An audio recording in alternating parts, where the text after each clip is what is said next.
Привет! Возможно, вы слышали, что в Израиле есть петроглифы, древние наскальные рисунки. Если да, то вы наверняка хотели на них взглянуть.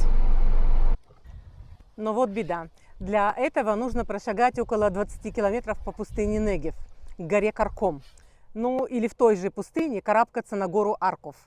А потом еще умудриться и найти эти рисунки. Но есть в Израиле место, где петроглифы расположены в очень доступном месте. И до начала тропы можно доехать на обычной машине. Не верите? Тогда приглашаю вас в увлекательное путешествие к петроглифам пустыни Негев.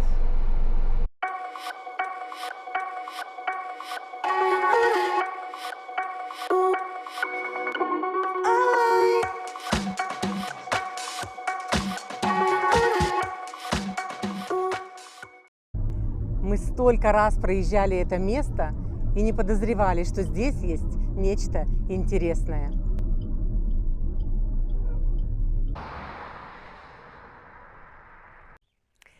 Мы сейчас направляемся к обзорной площадке Липагаль, откуда начинается маршрут.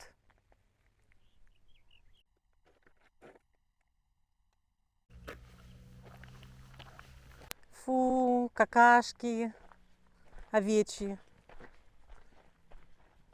Ребята, оказалось, что можно выбрать один из двух маршрутов. Оба маршрута кольцевые. Первый отмечен красной разметкой, он более короткий, всего 500 метров. Второй более длинный, 1,5 километра. Он обозначен комбинацией красной и зеленой маркировок. Но мы, наверное, выберем короткий. Ну что ж, в путь. Представляете себе, что у вас есть редкая возможность заглянуть в мир тех, кто жил и кочевал по пустыне тысячи лет назад. Смотри, как интересно, порода везде такая серая и вдруг черная, да? По идее, вот на этих черных камнях должны быть рисунки. А, вот я уже сразу нашла. Какой-то всадник.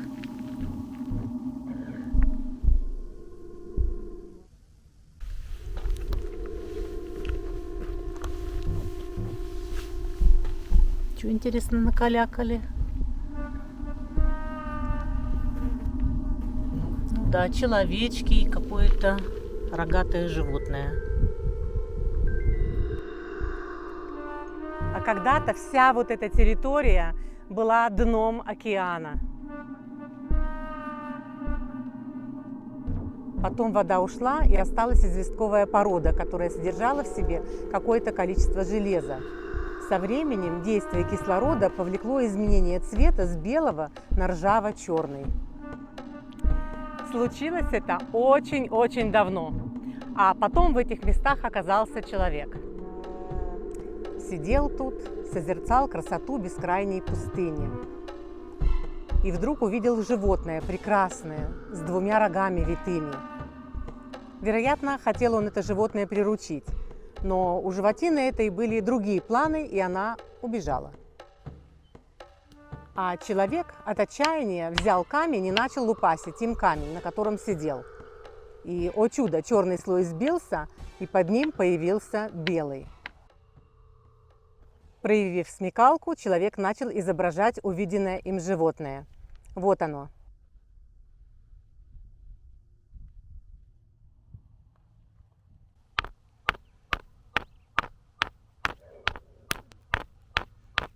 Да, получается. В Негеве найдено более 5000 гравировок на камнях. Возраст этих рисунков примерно 10 тысяч лет.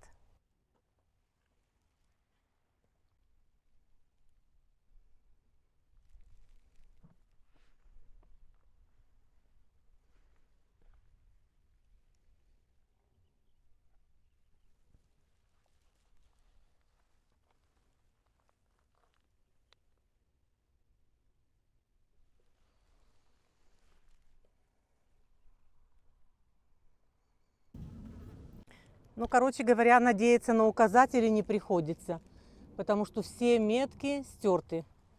Куда идти непонятно, но в принципе оно и не надо. Потому что видишь черные камни, туда и иди. Вот там внизу много черных камней.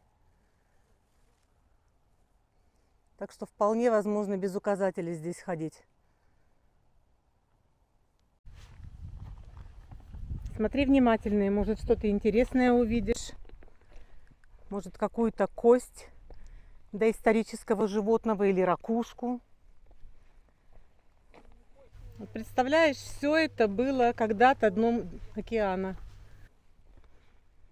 Как дорожка, вот камни. Посмотри сюда, пожалуйста.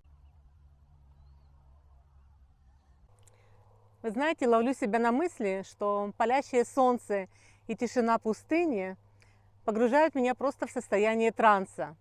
Так что через какое-то время вполне возможно забыть, где ты, кто ты и зачем ты.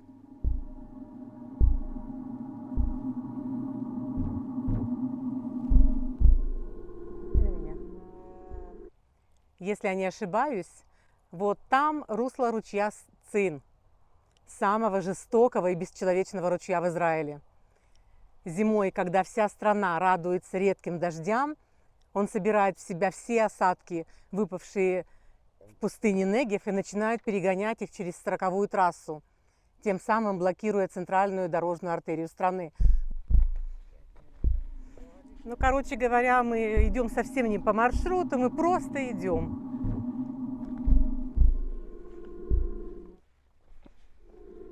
Где видим черные камни, туда и идем.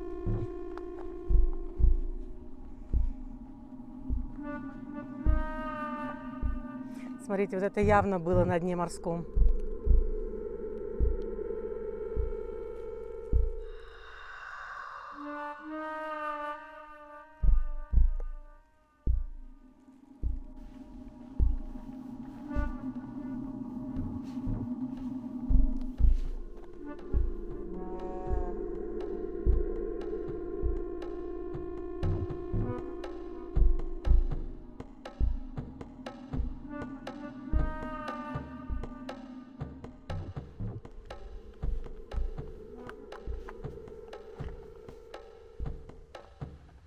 Вообще говорят, если рисунок темный, то это старый рисунок, а чем светлее он, тем вероятность, что ему несколько тысяч лет, равна нулю.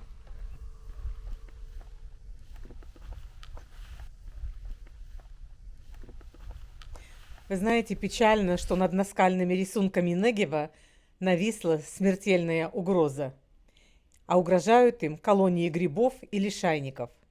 Эти микроорганизмы проникают в известняк и разрушают его, вызывая эрозию. Поэтому рисунки когда-нибудь, наверное, исчезнут. Так что, друзья, если вы еще не видели это чудо Негева, древние наскальные рисунки, то поспешите, оно того стоит.